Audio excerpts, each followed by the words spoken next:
उपन्यास के पाठकों को सादर नमस्कार। मैं रमेशन मीना। पिछले अंक में आप तानाशाह के प्रेम पर संक्षेप में सुन चुके हैं। अब हम कुछ विस्तार से बात कर सकते हैं। यह उपन्यास कोई 300 पेज से अधिक का है, 7 खंडों तक फैला हुआ है। इसमें कुल 5 तानाशाहों की कहानी है। हकीकत में जिन्हें हम तानाशाह समझते हैं वो बादशाह है, जो किसी देश का बादशाह कहलाता है और उसकी तानाशाही चलती है। उसकी मर्जी के खिलाफ पत्ता भी नहीं खड़क सकता वो तानाशाह। इसके अलावा असली तानाशाह जिसे कह सकते हैं वह है प्रेम का तानाशाह, जो कभी मरता नहीं। इसके बारे में हम कुछ देर बाद विस्तार से बात कर सकेंगे। पहले हम कुछ जानकारी हासिल कर लें। यह है कि आखिर इस उपन्यास में ऐसा क्या है कि जिसे हम तानाशाही से जोड़ें, या देश की समस्या से जोड़ें, या मनोविज्ञान से जोड़ें।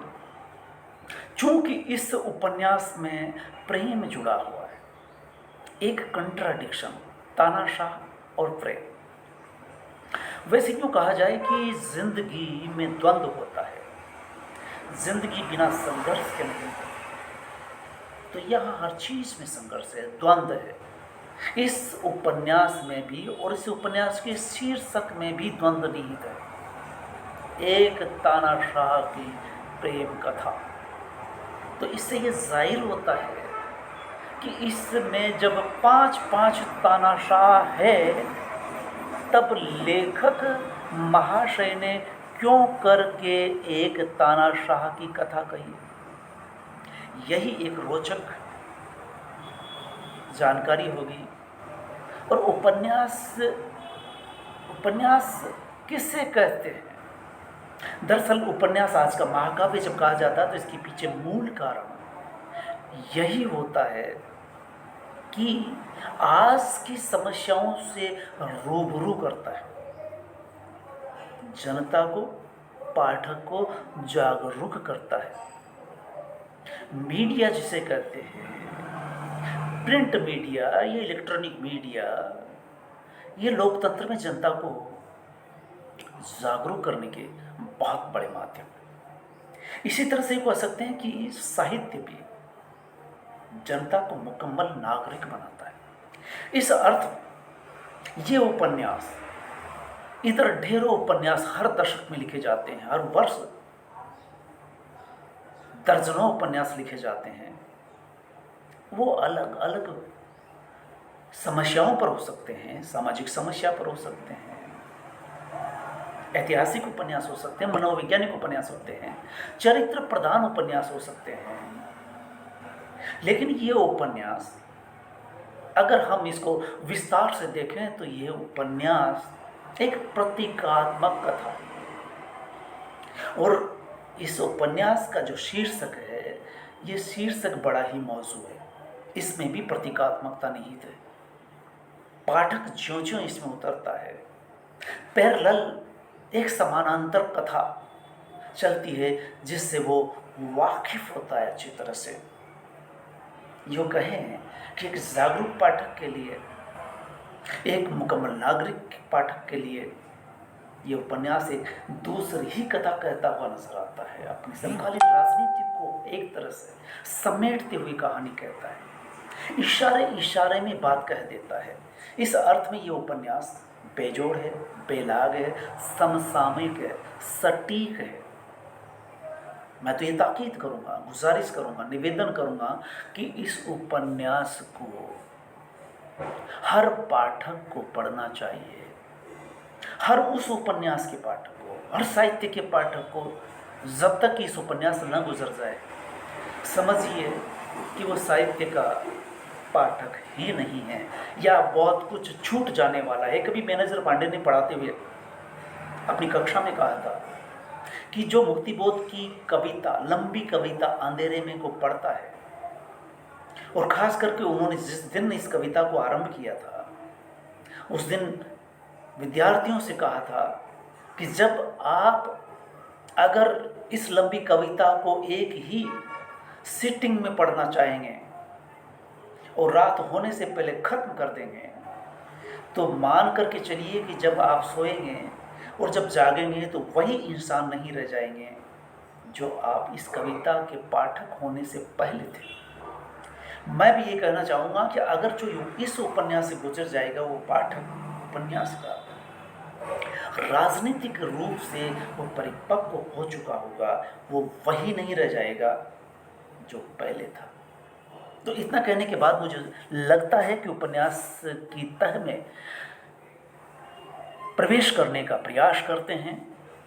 ये मेरा एक छोटा सा लघु प्रयास होगा। मैं एक पाठक हूँ, पाठक के बतौर आपसे मुखातिब हूँ। पिछली बार मैंने महज 30-40 पेज पढ़ने के बाद इसलिए बात रखी थी कि ताकि चंद पाठक ये समझ सकें कि इस उपन्यास में कुछ ऐसा है जो पठनीय है।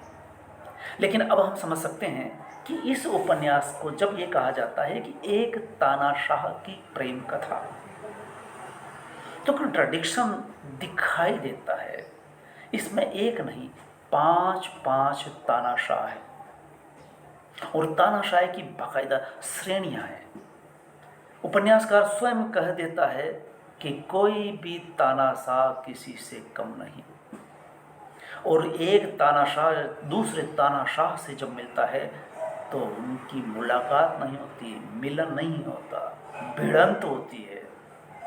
यानी वो दूसरे को स्वीकार करते ही नहीं हैं। इस अर्थ में कह सकते हैं आप कुछ ज़्यादा मैं अंधेरे में नहीं रखना चाहता श्रोताओं को कि 5 तानाशाह कैसे हैं। तानाशाह एक ही होता है। उस अर्थ में रचनाकार, उपन्यासकार की शैली और शिल्प को, उनकी कथानक को, बुनावट को हम सलाम करते हैं कि किस तरह से उन्होंने समसामयिक कहानी को प्रेम कथा में गूंथ करके, प्रेम बंदी जिसे कहते हैं, इस कथा की बादशाह जो मुख्य तानाशाह है वो घोषणाएं करता है, और जब भी घोषणा करता है तो सारी प्रजा दिल थाम करके बैठ जाती है। और यहाँ तक कि जो अन्य 4 तानाशाह है वो भी इनकी घोषणा सुनते हैं, लेकिन जो असली तानाशाह है उसको किसी तानाशाह की परवाह नहीं, जिसे तानाशाह की प्रेम कथा कहते हैं। जब रचनाकार एक तानाशाह कहता है तो वो जो तानाशाह है, बादशाह कहता है कि उस प्रेम बंदी को तोड़ने वाले प्रेम का तानाशाह कौन सा है, उसको पकड़ करके लाया जाए। कारिंदों को, पुलिस को लगा दिया जाता है, खुफिया एजेंसियों को उसके पीछे छोड़ दिया जाता है, और सारांश ये निकल करके आता है कि उसकी प्रेम बंदी असफल होती है। तो तानाशाह, बादशाह नाराज होता है, न जाने किस पर गाज गिरने वाली है, कौन सा कारिंदा बेमौत मारा जाएगा, और उनकी खुफिया एजेंसी किस तरह से असफल होती है कि उन्हें यह खबर ही नहीं कि उन्होंने जो अब तक घोषणाएं की, जो कानून बनाए, वो पास होकर के रहते हैं, सफल होनी चाहिए। लेकिन बादशाह ये कहता है कि मैं सबसे बड़ा प्रेमी हूँ, मैं देश प्रेमी हूँ। और मूल समस्या इस उपन्यास की यही है। तानाशाही किसे कहते हैं पाठक इस बखूबी सहज ही समझ सकता है। वो तानाशाही कहाँ निहित है, कहाँ होती है, कहाँ दिखाई जा रही है कहाँ पर है, ये पाठक सहज ही समझ सकेगा जब वह इस उपन्यास से गुजर रहा होगा।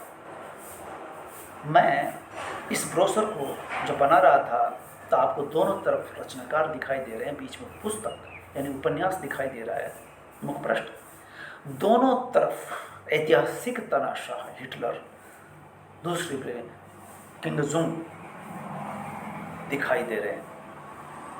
इन तानाशाहों की कुछ खासियतें रही है और ये तानाशाह की एक प्रवृत्ति जो आप अपने देश के तानाशाह में भी देख सकते हैं, या फिर आपके आस पड़ोस में अगर कोई है ऐसा, तो मैं अब क्रमशः बात करना चाहूँगा।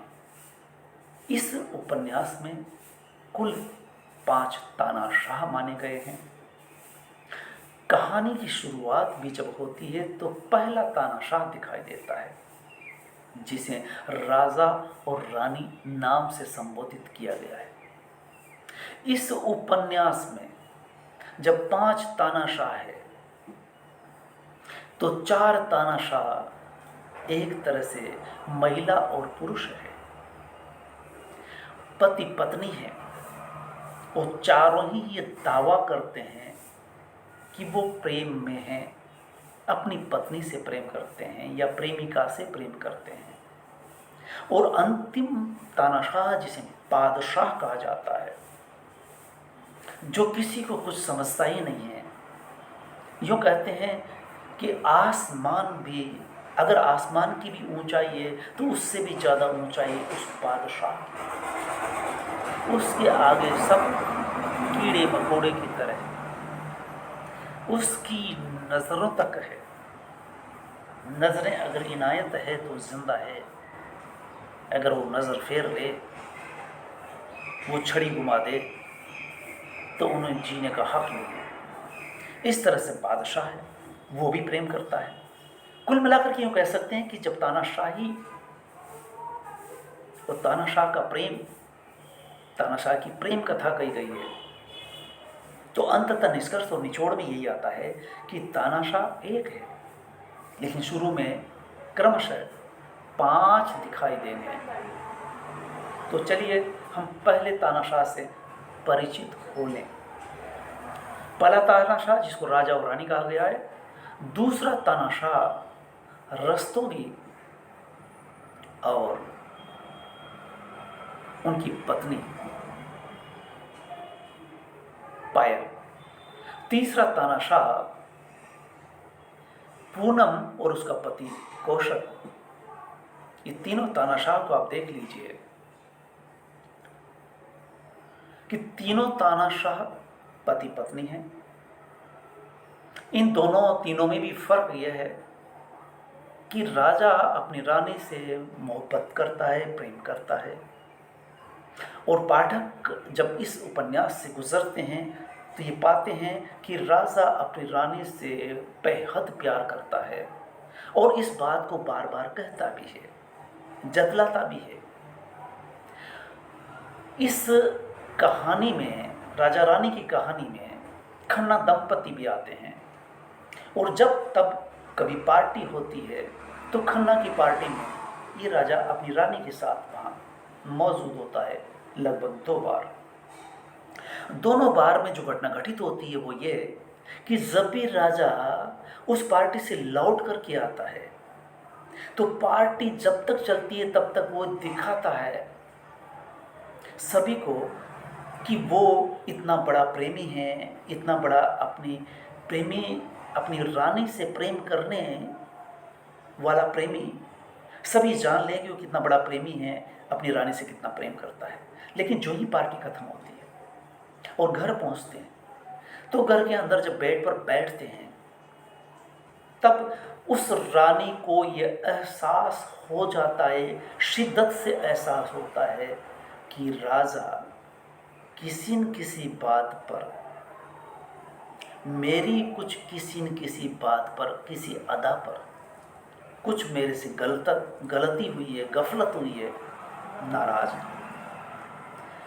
रानी कपड़े बदल रही है, राजा बेड के दूसरे छोर पर बैठा हुआ है, जूते खोल रहा है, कपड़े बदल रहा है और जूता हाथ में है, और कहता है कि तुमने ऐसी गलती क्यों कर की। रानी पूछती है कि मेरे से गलती क्या हुई। राजा कहेगा और लंबे संवाद दोनों में चलेंगे। रानी डर करके बात करेगी, छुई मुई सी होगी। वो यहाँ तानाशाह की तरह रानी पर तानाशाही कि मैं तुमसे प्रेम करता हूँ, मेरे प्रेम का ही परिणाम है कि तुम सिर पर चढ़ रही हो, मेरे इशारों को नहीं समझ रही हो, तुझे पता नहीं है कि मैं कितना प्रेम करता हूँ और तुमसे इतनी गफलत हो गई। फिर दूसरी बार, और वो राजा कभी भी उसे पीट सकता है। और पिछली बार शुरुआत में हमने बताया था कि जिस तरह से वो घूमने के लिए निकले थे गाड़ी में बैठ करके, तो राजा जी इतना कहते हैं कि वाह क्या शाम है, क्या रात है, क्या हसीन रात है। और इस बात को 3 बार कहता है और रानी का ध्यान नहीं रहता, वो बाहर देख रही होती है। इसी बात पर वो राजा रानी को बेहावा जंगल में, लाइट चली गई है, एक तालाब के किनारे छोड़ देता है, जहाँ से वो पैदल पैदल चल करके आती है। दूसरा एपिसोड जब वो पार्टी में जाता है, और तीसरा एपिसोड इसलिए सुना देना जरूरी है कि वो खन्ना की पार्टी में बढ़ चढ़ करके मेज़बानी करता है और रानी को भी साथ रखता है। बराबर कंधे से कंधा मिला करके वो परोसगारी करते हैं, सभी का ख्याल रखते हैं मेहमानों का। और मेहमानों को देखते हुए ये आइसक्रीम लीजिए, कुल्फ़ी लीजिए, शरबत लीजिए, दोनों एक साथ होते हैं। जब भी रानी महिलाओं के बीच में जाती है तो बराबर रानी पर निगाह रखता है और उसके कंधे पर हाथ रखता है, उसकी कमर में हाथ रखता है और बार बार जतलाता है कि मैं कितना प्रेम करता हूँ। और वो महिलाएं भी बीच बीच में कह देती है कि देखिए राजा अपनी रानी से कितना प्रेम करता है। इस बात पर मजाक भी होती है, राजा को गर्व होता है कि वो रानी से प्रेम करता है। ये सब चल रहा होता है। लेकिन जब वो सबको विदा कर रहे होते हैं तो खन्ना और वो दोनों, खन्ना इस बात से खुश होता है कि राजा, सभी चले गए पर राजा मेरे साथ रहा, और राजा को इस बात की धन्यवाद देते हैं कि दोनों ने पार्टी के अंत तक बहुत अच्छी मेजबानी की। राजा वापस घर लौटता है और रानी से फिर वही बात कहता है कि तुमने फिर गलती की, तुमने मेरी बेइज्जती की सबके सामने, मैं तुमसे कितना प्रेम करता हूँ और तुम मेरी बेइज्जती कर देते हो। बोला बताइए क्या किया मैंने, क्या गलती हुई। वो डरी हुई है, सहमी हुई है, उसे पता है कि मारपीट कर सकता है, झापट लगा सकता है, लात मार सकता है, हाथ में जूता है तो जूता फेंक करके मार सकता है। ये राजा कुछ भी कर सकता है, प्रेम का नाटक करता है, प्रेम को जताने के लिए बार बार ये मारपीट करता है और अंत में ये भी कह देता है कि मैं प्रेम करता हूँ तो क्या मारूंगा नहीं, और मारता हूँ तो मैं सहलाता नहीं हूँ क्या। प्रेम में यही तो प्रेम की तासीर है, और राजा इस बात पर गर्व करता है। इस तरह से ये प्रेम का पहला तानाशाह पत्नी को किसी भी समय मारपीट कर सकता है, छोटी छोटी बात पर अपनी ही बात रखना चाहता है, अपनी ही बात को ऊंची रखना चाहता है। इस तरह से ये राजा रानी से प्रेम कहने की बात करता है, लेकिन कभी भी मारपीट कर सकता है। इस तरह से कह सकते हैं कि मध्यकालीन दंपति किस तरह के हुआ करते हैं, किस तरह से पत्नियों को दबा करके पैरों की जूती समझ करके व्यवहार करते हैं।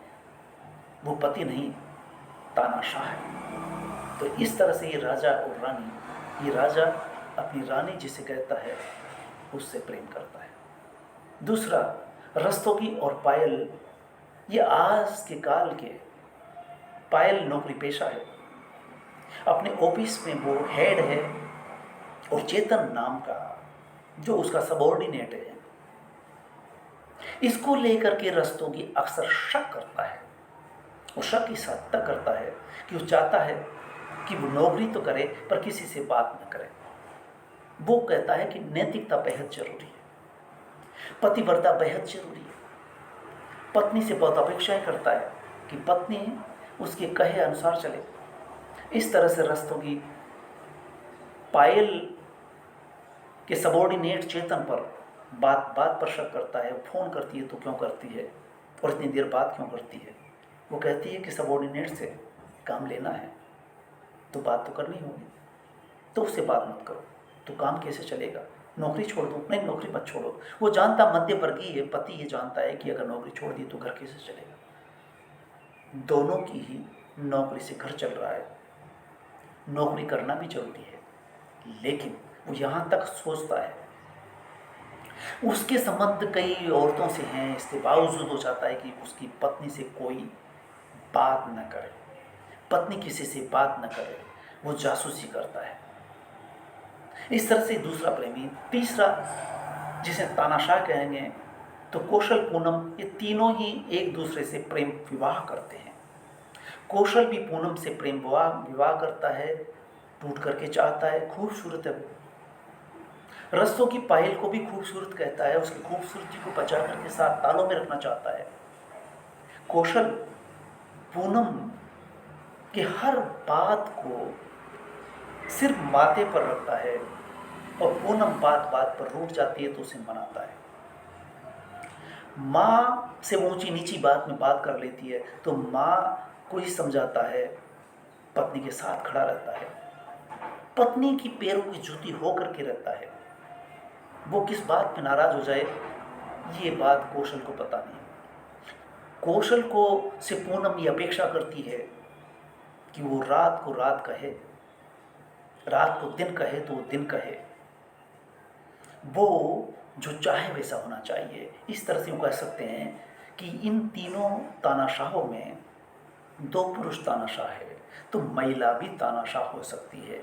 और यहाँ पूनम कौशल को यहाँ एक तरह से रीढ़ विहीन पति के रूप में देखना चाहती है। अगर टीवी चला रही है, टीवी की आवाज़ ज़्यादा हो रही है, और पति ये कहते हैं कि टीवी का वॉल्यूम थोड़ा कम करो, बहुत ज़्यादा आवाज़ हो रही है, तो उसे गवारा नहीं। इस बात पर भी बहस होगी, छोटी छोटी बात पर बहस होगी, और ये और जतलाया जाएगा कि मैं कितना प्रेम करती हूँ, तुम मुझसे कितना प्रेम करते थे, आजकल तुम उतना प्रेम नहीं करते। यहाँ तक कह देती है कि तुम्हारी छड़ी का जादू भी जादू नहीं रह गया। यानी तुम मुझसे जिस तरह से प्रेम करते हो, तुम एक तरफा प्रेम करते हो, प्रेम में मैं सेटिस्फाई नहीं हूँ, तुम उसको सेटिस्फाई नहीं कर पा रहे हो। कौशल कहता है कि सब ठीक है, तुम ऐसा क्यों सोचती हो, क्यों कहती हो। ये सारी बहसें होती है। अंततः पूनम कौशल को साइकेट्रिक के पास, काउंसलर के पास ले जाती है, और ये जतलाना चाहती है कि ये प्रेम में असफल है, कौशल में कुशलता नहीं है, अकुशल है ये। तो इस तरह से कह सकते हैं कि तीनों तानाशाह प्रेम के आपने देखे। चौथा तानाशाह जिसे कहते हैं, उनका नाम है प्रेमी प्रेमिका सूरज प्रकाश और नायाब जान। सूरज प्रकाश नायाब जान से प्रेम करता है। ये है दोनों प्रेमी प्रेमिका, और इन्हीं को लेकर के जो बादशाह है वो कई घोषणाएं करता है, और जब घोषणाएं कर रहा होता है, घोषणा का समय होता है, तब ये सारे तानाशाह उस समय टीवी चला करके देखना चाहता है कि बादशाह आज क्या घोषणा करने वाला है। तो घोषणा में ये होता है कि सभी देश से प्रेम करें, और देश से प्रेम करने के लिए ज़रूरी है कि कोई भी महिला से प्रेम न करे, कोई भी प्रेमी प्रेमिका से प्रेम न करे। इसलिए प्रेम बंदी कर दी जाती है।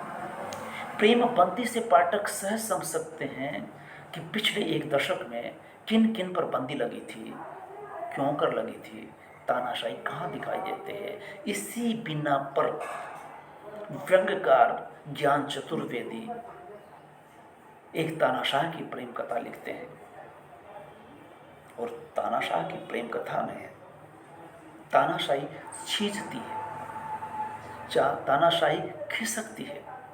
तानाशाह कभी भी जिंदगी तानाशाह नहीं रह सकता। प्रेम में तानाशाही हो सकती है। इस तरह की जो तीन तानाशाह कर रहे हैं, बाद में बगावत होती, कभी भी विद्रोह हो सकता है, इस बात का एहसास बादशाह को भी था।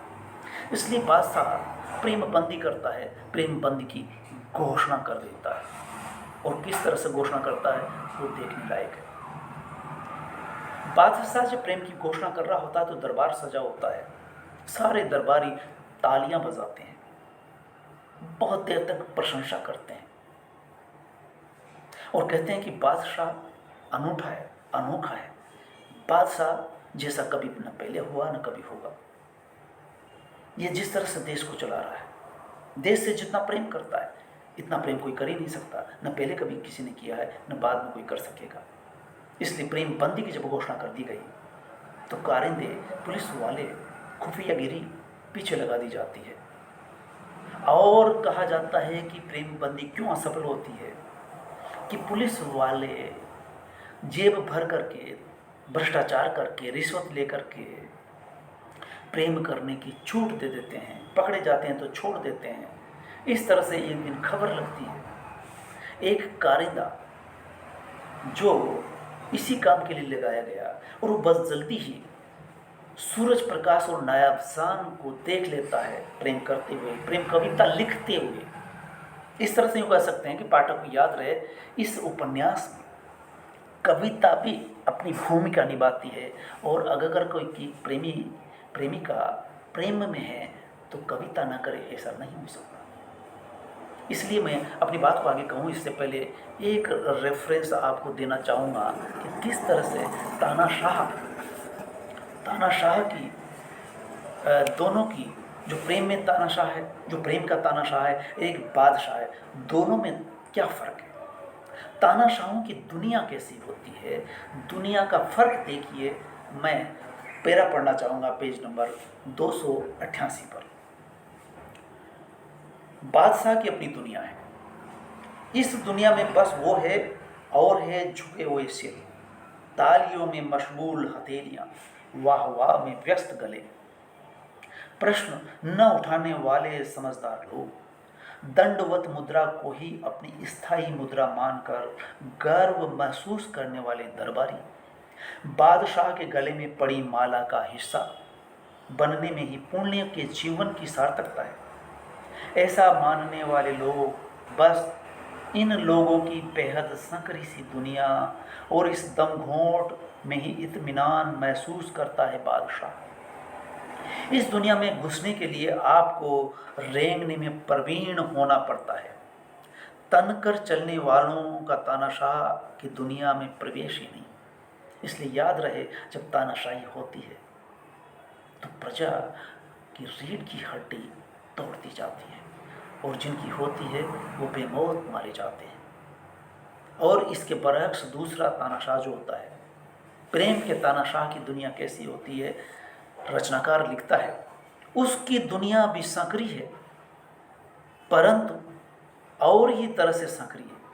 वह तो इतनी संकरी बताई जाती है कि उसमें दो भी नहीं समा पाते। दो लोग जब तक एक न हो जाए प्रेम की दुनिया में प्रवेश नहीं कर पाते। प्रेम गली इतनी संकरी है कि वहाँ बस एक ही गुंजाइश है, एक की ही गुंजाइश है, बाकी गली तो प्रेम घेर लेता है। प्रेम हो तो किसी और चीज़ के लिए जगह नहीं रह जाती। प्रेम की तानाशाही ज़बरदस्त है, वो अपने गुलामों से पूरा समर्पण मांगता है। एक हो गए प्रेमी बाद में कभी दो हो जाए तो वो कान पकड़कर अपनी गली से बाहर कर देता है। प्रेम की तानाशाही में प्रेम के सिवाय और किसी चीज़ के लिए गुंजाइश नहीं है। यह बताया गया है कि तानाशाह की गली बेहद सक्रिय होती है। बादशाह की गली में बादशाह की कानून, सनक और नियम कायदे चलते हैं। उसको असहमति कतई बर्दाश्त नहीं। और प्रेम के तानाशाह में दूसरा नहीं होता, दोनों एक होते हैं, इसलिए दोनों की गली सक्रिय है। इस तानाशाह की दुनिया का संकरापन बादशाह की दुनिया के सकरेपन से एकदम अलग है। दोनों की तुलना देखिए। प्रेम का आकाश अनंत है, बेहद खुला, जहाँ ऊंचे उड़ने की कोई सीमाएं नहीं। इधर बादशाह की सकरी दुनिया में आसमान बहुत नीचा है, ऊंचा उड़ने की सख्त ममानियत है और आसमान को बादशाह से ऊंचा होने का प्रावधान संविधान में भी नहीं।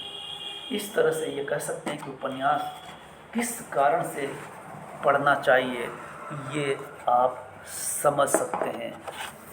उपन्यास में कई मुद्दे हैं जिनको हम अगले एपिसोड में विस्तार से बताना चाहेंगे। इस तरह से हम देखेंगे कि प्रेम मंदी असंभव क्यों होती है। प्रेम प्रेमी प्रेमिका ही नहीं, तानाशाह भी एक तरह से प्रेम करता हुआ दिखाई देता है। बादशाह भी प्रेम करता है, कहने के लिए देश प्रेम जिसे कहते हैं। प्रेम के बिना क्या है? प्रेम के बिना कठपुतलियाँ हैं जिनमें जान नहीं होती, और बादशाह के यहाँ कठपुतलियाँ ही होती हैं।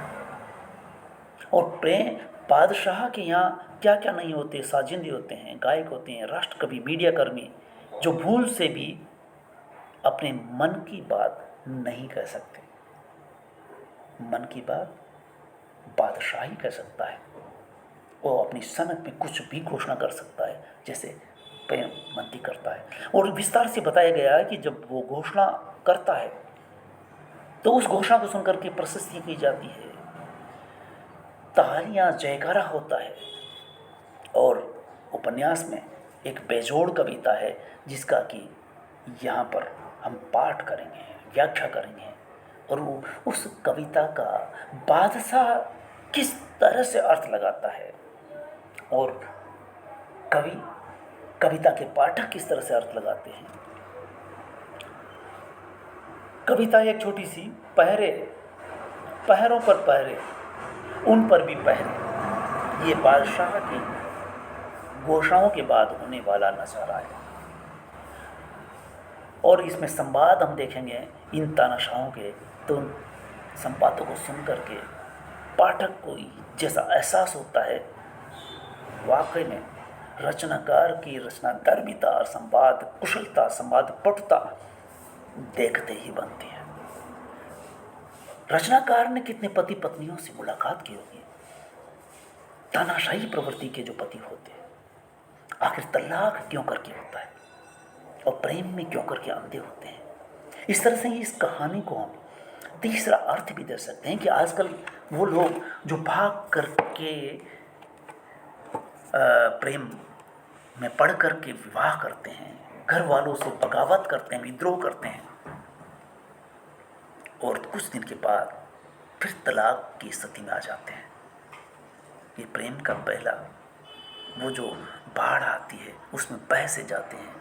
इस तरह से हम कह सकते हैं कि इस उपन्यास में अभी बहुत कुछ है, बशर्ते कि आप इस उपन्यास को सुन करके, वीडियो को सुन करके अपनी बात कहें, सब्सक्राइब करें, इसे आगे बढ़ाएं, टिप्पणी अवश्य दें, साहित्य के पाठक होने का एहसास मुझे भी दिलाएं। मैं भी एक पाठक ही हूँ, पढ़ता हूँ, फिर उस उपन्यास पर लिखता हूँ। पर इन दिनों लिखने के बजाय मैं वीडियो के द्वारा आपके समकक्ष रूबरू हूँ। आप कितना पढ़ते हैं, कितना समझते हैं, कृपया करके इस पे टिप्पणी अवश्य करें। ये ऐसी मैं उम्मीद करता हूँ। धन्यवाद।